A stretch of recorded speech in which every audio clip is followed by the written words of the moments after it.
Hi guys, welcome to my YouTube channel Vishnu coaching centre. कैसे हैं आप लोग? आई होप ठीक ठाक ही होंगे।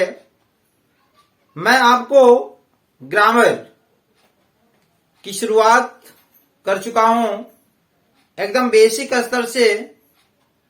आज मैं ट्रांसलेशन की शुरुआत करने जा रहा हूं। इसके लिए आप सभी लोगों को मेरा फर्स्ट और सेकेंड वीडियो जो मैं इंग्लिश में प्लेलिस्ट में डाला हुआ है उसको आप लोग शुरू से अंत तक जरूर देखें, याद कर लें, क्योंकि वो जब बेसिक स्तर जो भी आपको याद रहेंगे इसके बाद जो मैं ट्रांसलेशन आपको सिखाऊंगा निश्चित रूप से बहुत ही अच्छे से आपको समझ में आएंगे। तो सबसे पहले आज हम लोग ट्रांसलेशन की कड़ी में सबसे बेसिक स्तर से शुरू करने जा रहे हैं। आप सभी लोग अगर इस हमारे चैनल पर नए हैं तो चैनल को सब्सक्राइब करना न भूलें, क्योंकि चैनल को सब्सक्राइब करने से आपको ये लाभ मिलेगा कि जैसे ही मैं वीडियो बनाऊंगा उसकी नोटिफिकेशन आपको तुरंत पहुंचेंगे। तो ज्यादा समय न लेते हुए अब हम लोग ट्रांसलेशन की कड़ी में आज हम लोग इज एम आर का प्रयोग पढ़ेंगे, क्योंकि यहीं से शुरुआत होती है ट्रांसलेशन की। तो ध्यान दें, आप लोग सबसे पहले थोड़ा पिछले वीडियो में जो मैं आपको पढ़ाया था उसको थोड़ा सा आपको ध्यान वहां आकर्षित करना चाहता हूं। जैसे मैंने आपको बताया था, आई का मतलब मैं, वी का मतलब हम, ही का मतलब वह जो कि पुरुष जात के लिए बोध होता है, सी का मतलब वह जो कि स्त्री जात के लिए बोध होता है, इट माने यह निर्जीव वस्तु के लिए होता है। तो इन सभी को आप बिल्कुल जल्दी जल्दी तैयारी कर लें। तो फिर अब हम चलते हैं, शुरुआत करते हैं। इज एम आर का प्रयोग सबसे पहले हम लोग पढ़ेंगे इज एम आर का प्रयोग। ठीक है, इज एम आर का प्रयोग की शुरुआत हम करने जा रहे हैं। सबसे पहली तो इसकी पहचान हम जान लें कि पहचान होता क्या है। कैसे आप जानोगे कि यहां इज एम आर का प्रयोग किया जाएगा?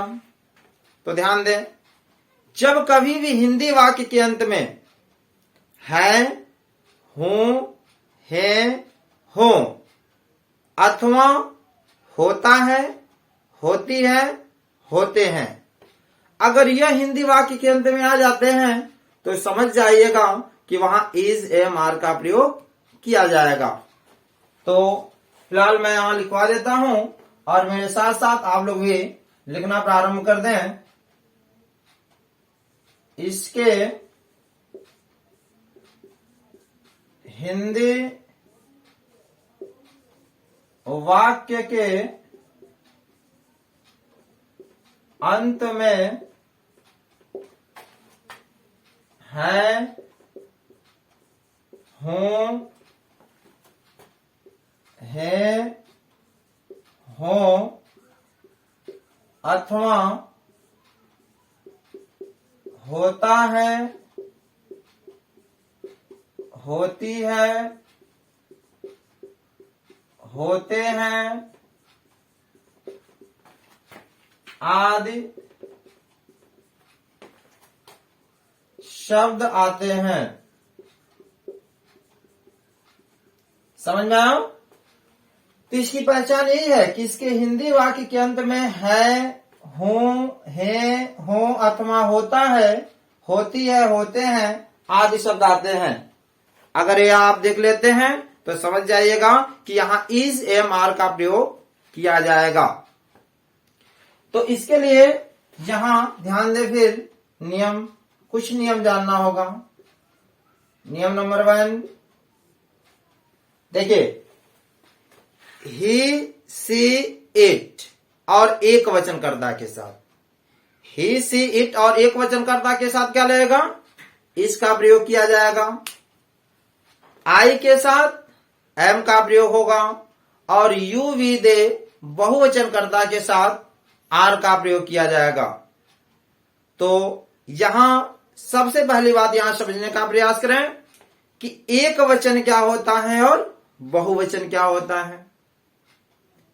जैसे अगर एक की बात कही जाए तो वह एक वचन होता है, और जब एक से अधिक की बात यानी 2 या 2 से अधिक की बात की जाए तो वह बहुवचन होता है।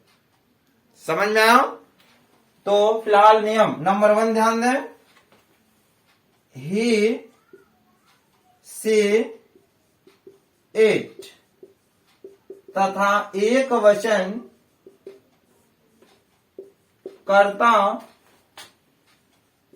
के साथ हम इज का प्रयोग करते हैं। ठीक है। और नियम नंबर 2 क्या है, यू वी दे तथा बहुवचन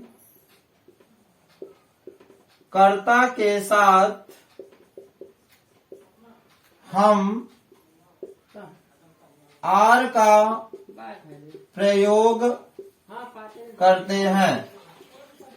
ठीक है। और नियम नंबर यहां 3 देखा जाए, नियम नंबर 3 क्या है, आई के साथ एम का प्रयोग करते हैं। ठीक है। तो सबसे पहले ये सभी पहचान याद कर लीजिए, नियम तीनों याद कर लीजिए, तो आपको सवाल बिल्कुल बहुत ही अच्छे से समझ में आएंगे। और इसके लिए जो फर्स्ट और सेकंड पार्ट में आई माने मैं, मी माने मुझे, यू माने तुम, यह याद होना चाहिए और वर्ब याद होने चाहिए। ठीक है। तो सबसे पहले आप लोग इसका स्क्रीनशॉट ले लें। तो नेक्स्ट ट्रांसलेशन में चलें। ठीक है।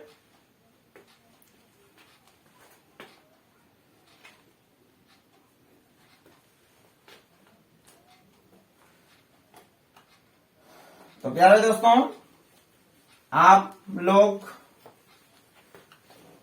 इसका नोट्स बनाते चलें, क्योंकि नोट्स बना लेंगे तो क्योंकि इसका नोट्स बना लेंगे तो आगे बहुत ही काम करेगा ये ट्रांसलेशन। जो बच्चे ये समझते हैं कि मुझे ग्रामर बहुत ही कठिन है, उनके लिए मैं बिल्कुल इजी के रूप में समझा रहा हूं और समझने का प्रयास करें।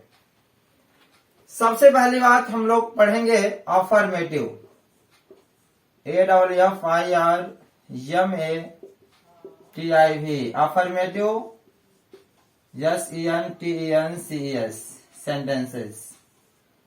सबसे पहले हम लोग साधारण वाक्य के रूप में पढ़ेंगे। ये क्या होता है, देखिए जैसे वह एक लड़का है, ये एकदम सिंपल में कहा जा रहा है, इसमें नहीं है। अगर नहीं आ जाता कि वह एक लड़का नहीं है तो नकारात्मक हो जाता। तो सबसे पहले हम लोग अफर्मेटिव सेंटेंस पढ़ेंगे, और अफर्मेटिव सेंटेंस का फॉर्मूला होता है subject, SUBJECT, subject plus is am are plus object OBJECT। ये फार्मूला आपके मन में चलना चाहिए, क्योंकि जब ये फार्मूला आपको याद होगा तभी आप ट्रांसलेशन अच्छे से लगाएंगे। जैसे मैंने कहा कि वह एक लड़की है, वह एक लड़की है। अब यहां ध्यान दें, सब्जेक्ट इसमें क्या है, वह। ठीक है, देखिए सब्जेक्ट क्या होगा, किसी का नाम हो सकता है, जैसे सलोनी, सीमा, गीता, मीरा। ठीक है, या जो भी मैंने प्रोनाउन आपको लिखाया, I, we, you, they, he, she, it. ठीक है, तो पहले आप ये पहचानने की कोशिश करिए कि सब्जेक्ट क्या है इसमें। देखिए सब्जेक्ट क्या है, वह। अब वह की अंग्रेजी क्या होती है, आपको मैंने बताया कि वह की अंग्रेजी ही होती है और सी होता है। ही माने भी वह होता है और सी माने भी वह होता है। लेकिन बात यहां पर ये आपको समझनी होगी कि यहां पर ही लगाएं कि सी लगाएं। यहां ध्यान दें, वह एक लड़की है। अब यहां दरअसल लड़की की बात हो रही है। किसकी बात हो रही है, लड़की की। तो लड़की, ये बताइए यहां पर अगर लड़की है तो मैं आपको बताया था स्त्री जाति के लिए वह की अंग्रेजी सी होगा और पुरुष जाति के लिए वह की अंग्रेजी ही होगा। तो लड़की है तो वह की अंग्रेजी क्या होगा, सी। अब देखिए नियम नंबर 1 में मैं आपको लिखाया हूं कि ही, सी, इट एक वचनकर्ता के साथ इज का प्रयोग किया जाएगा। तो इज एमआर में से क्या रहेगा, इज। C is. अब क्या बचा, एक लड़की। क्या बचा, एक लड़की। तो हो जाएगा ए गर्ल, GIRL। समझ में आया। सेकेंड ध्यान दें, मैं एक अध्यापक हूं। मैं एक अध्यापक हूं। ठीक है, यहां सब्जेक्ट क्या है, मैं है ना। तो मैं की अंग्रेजी क्या होती है, आई। मैं की अंग्रेजी आई। अब आपको नियम नंबर 3 में लिखाया हूं, उसमें देख लीजिए आप कि आई के साथ एम का प्रयोग होगा। तो इज एमआर में से क्या लगेगा, एम। आई एम एक अध्यापक। एक की अंग्रेजी क्या होगी, ए। अध्यापक का teacher, TEACHER। I am a teacher. समझ में आया। आपने कहा फिर तुम्हारा भाई यहां है। तुम्हारा भाई यहां है। एक चीज यहां पर सब्जेक्ट जो है तुम्हारा केवल नहीं होगा, केवल तुम्हारा सब्जेक्ट नहीं होगा। ध्यान से यहां समझने का प्रयास करें। किसी भी सेंटेंस में तुम्हारा, हमारा, उसका, उसकी, ठीक है, मेरा के बाद जो भी नाउन होगा उसको एक साथ लिखना है। जैसे तुम्हारा भाई, योर ब्रदर, तुम्हारी बहन, योर सिस्टर, मेरे पिताजी, माई फादर, वह हमेशा एक साथ होगा सब्जेक्ट के रूप में। जैसे आ गया तुम्हारा भाई, तो तुम्हारा भाई एक साथ लिखेंगे, ये मेरा सब्जेक्ट हो जाएगा। तो तुम्हारा की अंग्रेजी योर ब्रदर, BROTHER। तुम्हारा भाई योर ब्रदर। अब एक वचन है ना, तुम्हारा भाई एक वचन है, तो क्या लगेगा, इज में से एज। क्या बचा यहां की अंग्रेजी हियर। समझ में आया कि नहीं आया। तो आप लोग इसको नोट कर लें या स्क्रीनशॉट ले लें। फिर नेक्स्ट अगला एग्जांपल मैं आपको दूं, ठीक है, नोट कर लिए हैं। तो चलिए दोस्तों, नेक्स्ट 3 एग्जांपल हो गए थे। चौथा, लड़के कमरे में हैं। लड़के कमरे में हैं। अब यहां ध्यान दे, लड़के सब्जेक्ट हैं, तो लड़के का अंग्रेजी द बॉयज। अब ध्यान दें आप, बॉय माने होता है लड़का, यहां लड़के हैं। लड़के का मतलब ये बहुवचन है, 2 या 2 से अधिक की बात की जा रही है। तो यहां क्या हो गया, बॉयज, यानी बहुत सारे लड़के हो गए। और नियम नंबर सेकंड में मैंने आपको लिखाया कि यू वी दे बहुवचन कर्ता के साथ क्या लग जाएगा, आर। तो क्या हो जाएगा, आर द बॉयज आर, और ये क्या बचा, कमरे में। तो इन माने क्या होता है, में, इन द रूम। समझ में आया। क्वेश्चन नंबर 5, ध्यान दें। आम मीठा होता है, ठीक है। आम मीठा होता है। मैं आपको पहचान में लिखाया था कि होता है, होती है, होते हैं, यह भी तो आवश्यकता है। जैसे होता है, आप समझ गए कि यह इसमें इज एमआर का प्रयोग होगा। तो सबसे पहली बात, यहां सब्जेक्ट क्या है, आम। आम की अंग्रेजी मैंगो। अब यहां आम एक की बात हो रही है ना, तो एक वचन है तो क्या लगेगा, इज, मैंगो इज। अब क्या बचा, मीठा। मीठा की अंग्रेजी sweet, SWEET, mango is sweet, ठीक है। तो आप लोग इसका पहले सबसे पहले स्क्रीनशॉट ले लें। तो क्वेश्चन नंबर 6 में चलते हैं। 6 में क्या कह रहा है, 6 अच्छे लड़के आज्ञाकारी होते हैं, ठीक है। तो सबसे पहले यहां ध्यान दे, सब्जेक्ट क्या हो गया, अच्छे लड़के। अब यह लड़का नहीं है, लड़के यानी बहुवचन है। तो गुड बॉयज, बॉयज लग गया यानी बहुवचन हो गया। तो अच्छे लड़के यानी गुड बॉयज। अब यहां बहुवचन है तो इज एमआर में से क्या लेगा, आर, आपको पता है। और होता है, होती है, ये समझ गया कि इज एमआर का प्रयोग होगा। क्या बचा, आज्ञाकारी। आज्ञाकारी की स्पेलिंग क्या होता है, ओबीडियंट, OBEDIENT, ठीक है। तो इसका आप सभी लोग स्क्रीनशॉट ले लें। प्यारे दोस्तों, समझ में आ रहा है। अगर समझ में आ रहा है तो इस चैनल को और आगे बढ़ाएं आप लोग। अब हम लोग पढ़ेंगे अफर्मेटिव के बाद निगेटिव, NEGATIV, निगेटिव, नकारात्मक। खांसी आ रही है। निगेटिव, नेगेटिव का फॉर्मूला क्या होता है, जैसे subject plus is am are, और इसके बाद नॉट लग जाएगा, प्लस ऑब्जेक्ट, ठीक है। ध्यान दीजिए, निगेटिव में क्या होगा, इज एम आर के बाद नॉट का प्रयोग होगा। जैसे सब्जेक्ट इज एम आर के बाद नॉट प्लस ऑब्जेक्ट। जैसे एग्जांपल देखा जाए, हम कमरे में नहीं हैं, हम कमरे में नहीं हैं। अब इसमें नहीं आ गया कि नहीं आ गया, आया ना नहीं। तो इस नहीं की अंग्रेजी जो होगी वह नॉट हो जाएगा। क्या हो जाएगा, नॉट।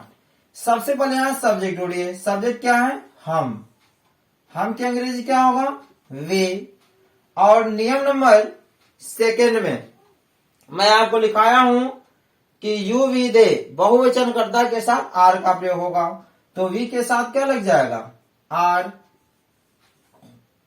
और यहां नहीं है ना, तो नहीं की अंग्रेजी क्या होगी, नॉट। क्या बचा, कमरे में, तो इन द रूम। समझ में आया। सेकेंड, वे प्रसन्न नहीं है, वे प्रसन्न नहीं है। तो वे की अंग्रेजी क्या होगी, दे। अब दे के साथ क्या लगेगा, आर, दे आर। उसके बाद नॉट। आप प्रसन्न की अंग्रेजी क्या होती है, हैप्पी, HAPPY, ठीक है। नेक्स्ट, तुम्हारी गाय सफेद नहीं है। तुम्हारी गाय सफेद नहीं है। मैं आपको बताया था अभी इसके पहले, तुम्हारी, तुम्हारा, उसका, उसकी, मेरा, इन सभी के बाद जो रहेगा वो नाउन होता है, वह जोड़ा रहता है, उसको छोड़ेंगे नहीं आप। तुम्हारा भाई, मेरी बहन, उसकी बहन, वह हमेशा एक साथ लिखा जाएगा सब्जेक्ट के रूप में। जैसे तुम्हारी गाय आया, तुम्हारी गाय, तो तुम्हारी की अंग्रेजी क्या होगा? योर। और गाय की अंग्रेजी काऊ, योर काऊ। तुम्हारी गाय एक वचन है तो क्या लगेगा? इज। इसके बाद not, your cow is not, और क्या बचा? सफेद। सफेद की अंग्रेजी white, your cow is not white. ठीक है, तो आप लोग सबसे पहले इसका स्क्रीनशॉट ले लें, फिर नेक्स्ट मैं आगे चलूं।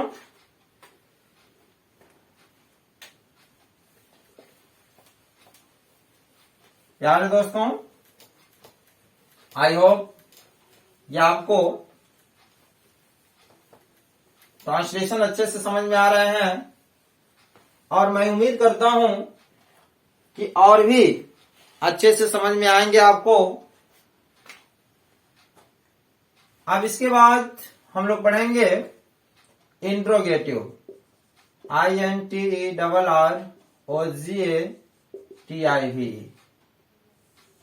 ठीक है, इंट्रोगेटिव में एक चीज ध्यान दीजिएगा आप। क्या ध्यान देना है? प्रश्नवाचक वाक्य होता है। अगर वाक्य के सबसे पहले क्या आया हो, मतलब क्या हुआ? यदि वाक्य का प्रारंभ क्या से हुआ हो, तो उस क्या की अंग्रेजी सब्जेक्ट के अनुसार, जो सब्जेक्ट होगा उसी के अनुसार वाक्य के सबसे पहले इज, एम, आर का प्रयोग हम कर देंगे।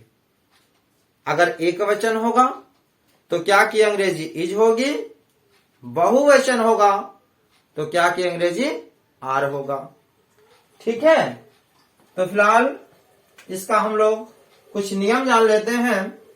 क्या नियम है, यहां ध्यान से समझने का प्रयास करें कि यदि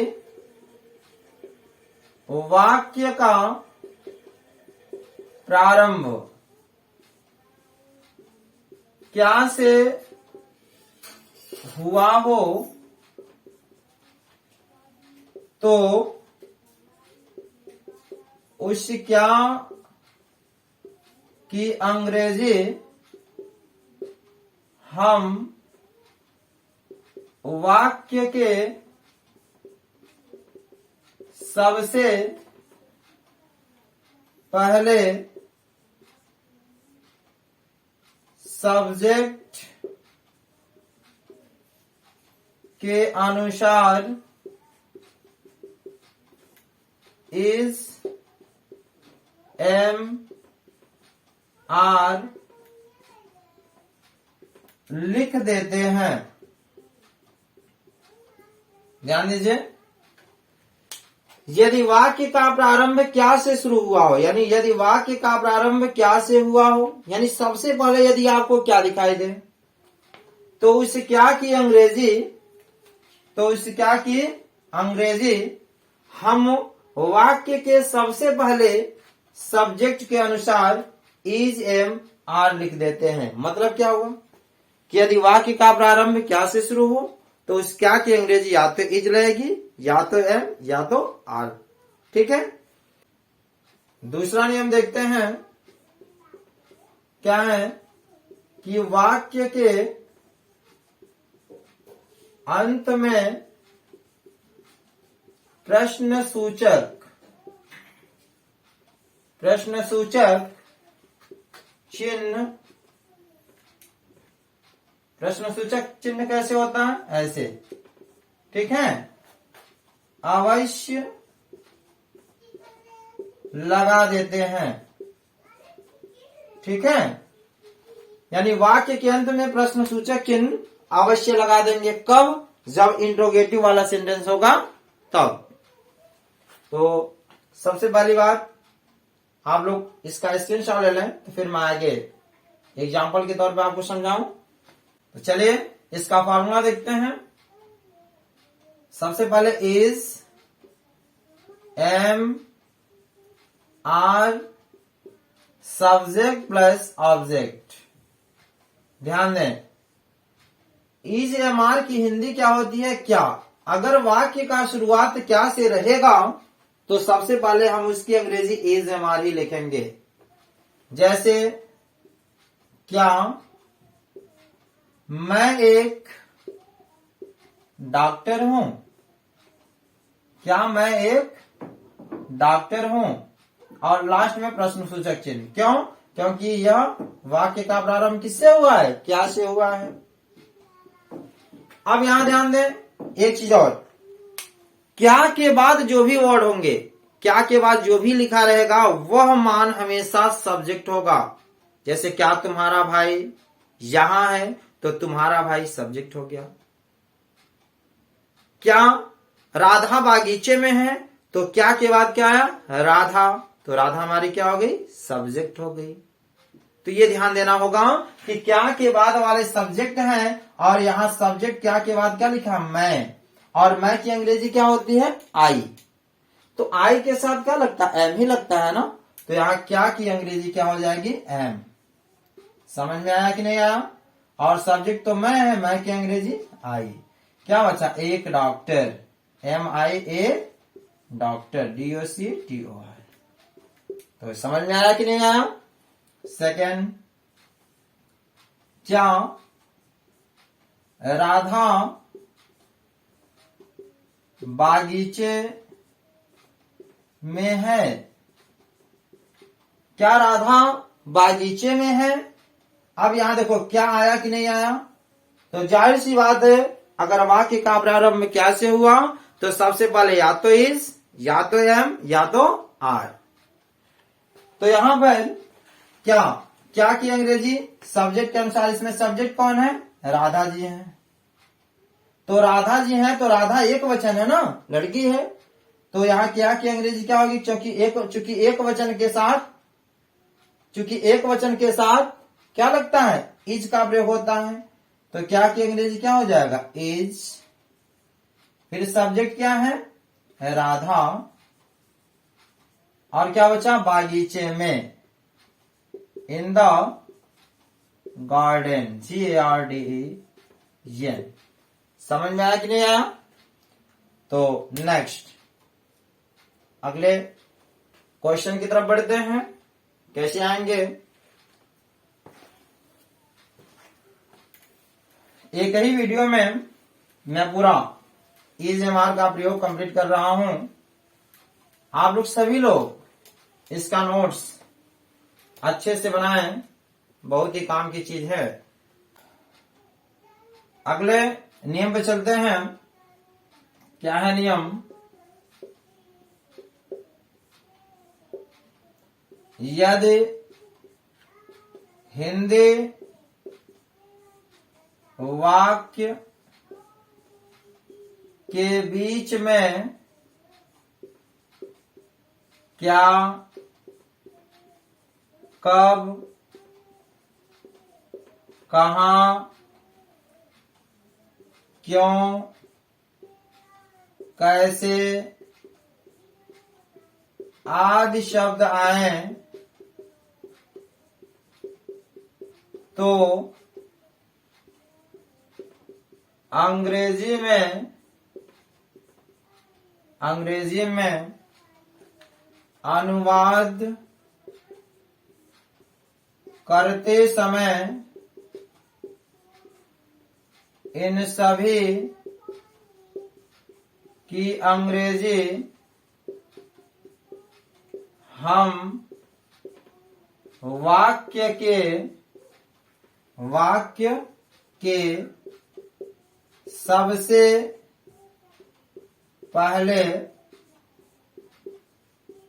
लिख लेते हैं।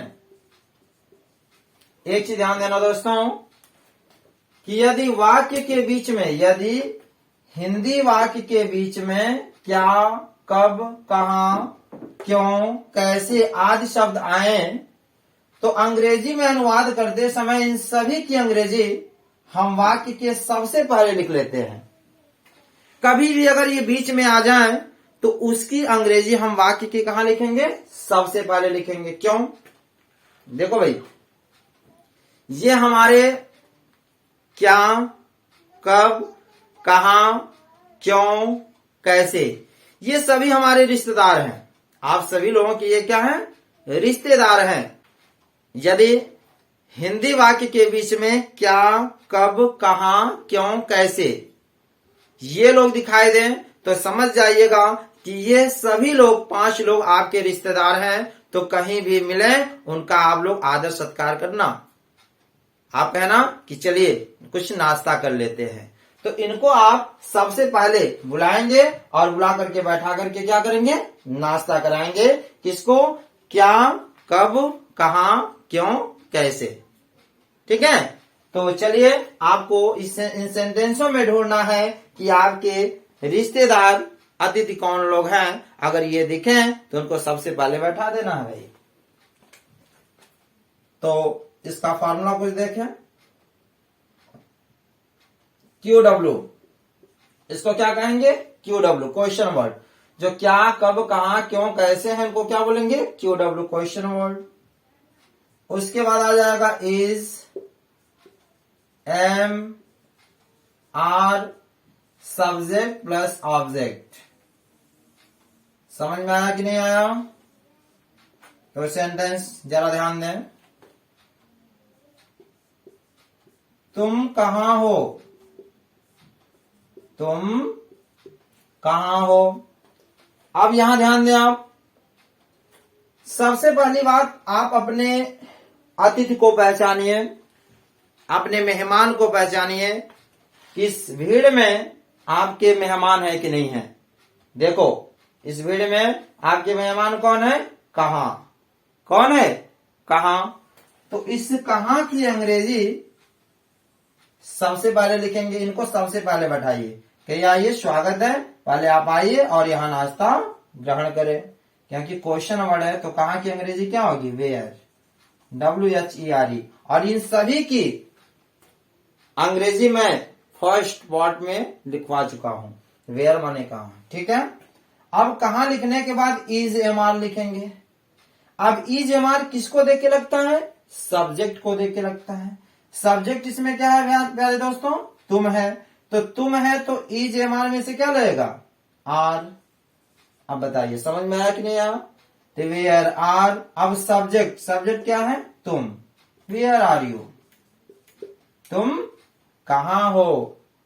ठीक है, दूसरा देखते हैं। तुम कौन हो?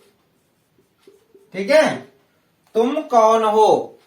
आप अपने अतिथि को पहचानिए, मेहमान को पहचानिए। कौन है? कौन। ठीक है, तो कौन की अंग्रेजी क्या होता है? हूं।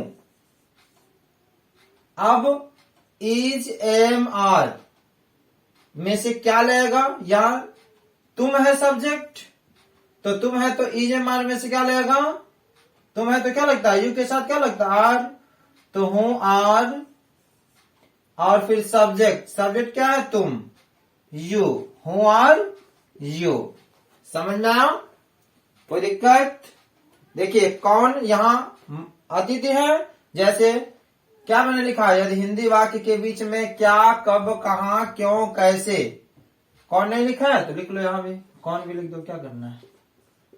ठीक है, समझ में आया? कोई दिक्कत?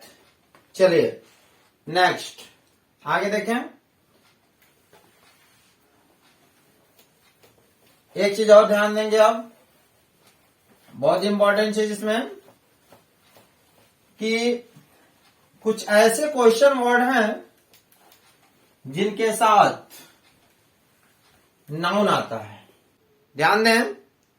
नेक्स्ट, यदि किसी भी हिंदी वाक्य के बीच में कितने, कितना, किसका, किसकी, कौन सा, कौन सी, अगर ये लोग दिखाई दे तो समझ जाना कथा कराते हो ना कथा, तो समझ जाना ये अलग अलग एरिया के पंडित जी लोग हैं जो कथा कराते हैं। तो अगर कितने, कितना, किसका, किसकी, कौन सा, कौन सी आया तो बगल में जो भी रहेगा याद रखना नाउन होगी। क्या होगी? नाउन। उसका भी तो एरिया बटा होता है, वह भी तो कथा में सम्मिलित होती है। तो इन सभी के साथ नाउन का आना नितांत आवश्यक है। अगर नाउन को भूल गए तो कथा अच्छे से नहीं हो पाएगी। तो कथा सही से कराना है तो पंडित जी कथा जब करते हैं वहां नाउन की भूमिका अहम है। तो अगला नेक्स्ट नियम हम समझे कि यदि हिंदी वाक्य के बीच में कितने, कितना, किसका, किसकी, कौन सा, कौन सी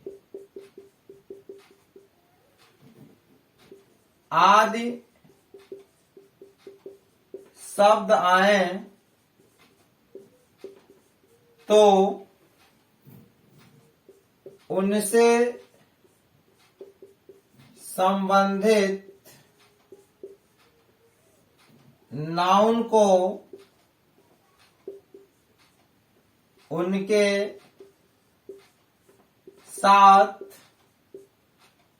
उनके साथ अवश्य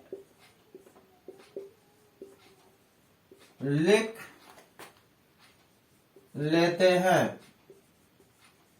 ध्यान दीजिएगा ये कि यदि हिंदी वाक्य के बीच में कितने, कितना, किसका, किसकी, कौन सा, कौन सी आदि शब्द आए तो उनसे संबंधित नाउन को उनके साथ अवश्य लिख देंगे।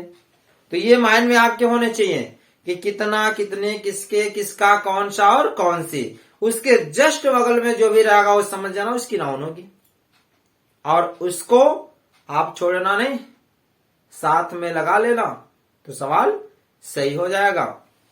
तो फिलहाल क्वेश्चन पे चलते हैं। देखते हैं question word plus noun plus is, am, are plus subject plus object.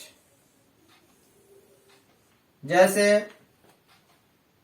ये किसकी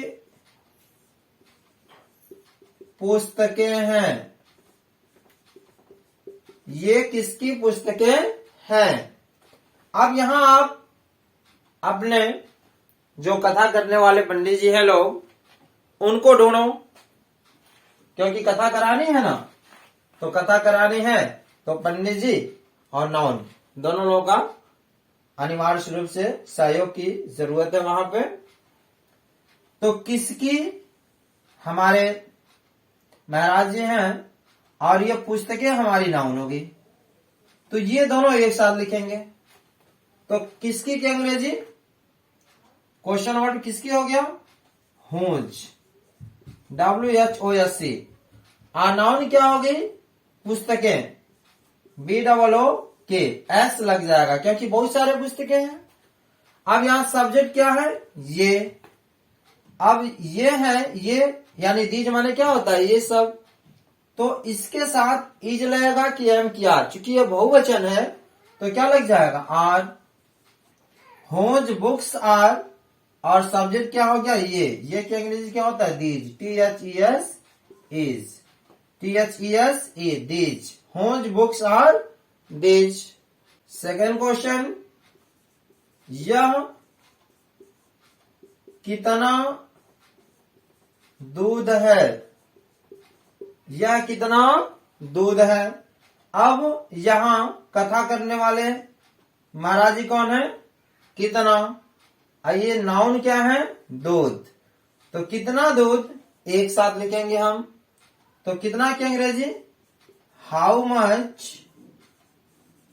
अब कितना हो गया, अब बगल में नाउन है दूध, तो क्या होगा दूध की अंग्रेजी, मिल्क, MILK। सब्जेक्ट क्या है, यह। अब यह की अंग्रेजी दिस होती है, तो यह एक वचन है, तो इज एमआर में से क्या लगेगा, इज। और सब्जेक्ट क्या हो गया, यह this. How much milk is this. प्यारे दोस्तों, तो इंट्रोगेटिव आपको समझ में आया। अब हम लोग पढ़ेंगे इंट्रोगेटिव निगेटिव। इंट्रोगेटिव निगेटिव क्या होगा, माने प्रश्न भी किया रहेगा और इसमें नहीं का भी प्रयोग हुआ रहेगा, तो वह क्या हो जाएगा, इंट्रोगेटिव निगेटिव। तो इसमें सभी फार्मूले मैं इंट्रोगेटिव में बता चुका हूं। डायरेक्ट इसमें फार्मूला बता करके एग्जाम्पल मैं बताता हूं। जैसे is am are plus subject, नहीं है तो नॉट प्लस ऑब्जेक्ट। ठीक है, अगर क्या से शुरू रहे और नहीं का भी प्रयोग हुआ रहे तो, जैसे क्या तुम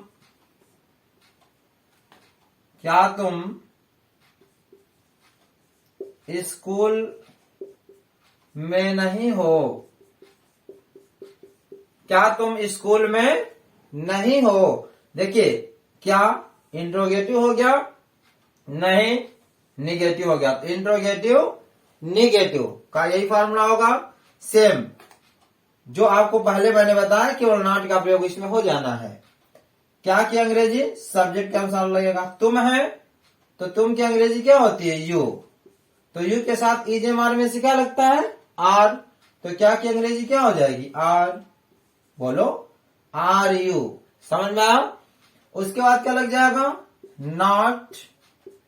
अब क्या बचा, स्कूल में, तो क्या हो जाएगा, मैं की अंग्रेजी in the school. Are you not in the school. Second उदाहरण देखते हैं, क्या तुम्हारा भाई बागीचे में नहीं है, क्या तुम्हारा भाई बागीचे में नहीं है। देखिए क्या आया और नहीं आया, क्या हो गया, इंट्रोगेटिव नेगेटिव। तो तुम्हारा भाई, ये तुम्हारा भाई है, तो सब्जेक्ट तुम्हारा भाई एक साथ होगा, योर ब्रदर, BROTHER। मैंने आपको बताया था तुम्हारा भाई उसकी बहन, ये हमेशा एक साथ होंगे। तो योर ब्रदर तुम्हारा भाई एक वचन है, तो क्या की अंग्रेजी क्या हो जाएगा, इज। बोलिए, इज योर ब्रदर। उसके बाद क्या लग जाएगा, सब्जेक्ट हो गया योर ब्रदर। नॉट, क्या बचा, बागीचे में, in the garden, GARDEN question mark. समझ में आया। तो आप सभी लोग इसका स्क्रीनशॉट ले लें, फिर नेक्स्ट क्वेश्चन में मैं चलता हूं। ठीक है, अच्छा अब जो है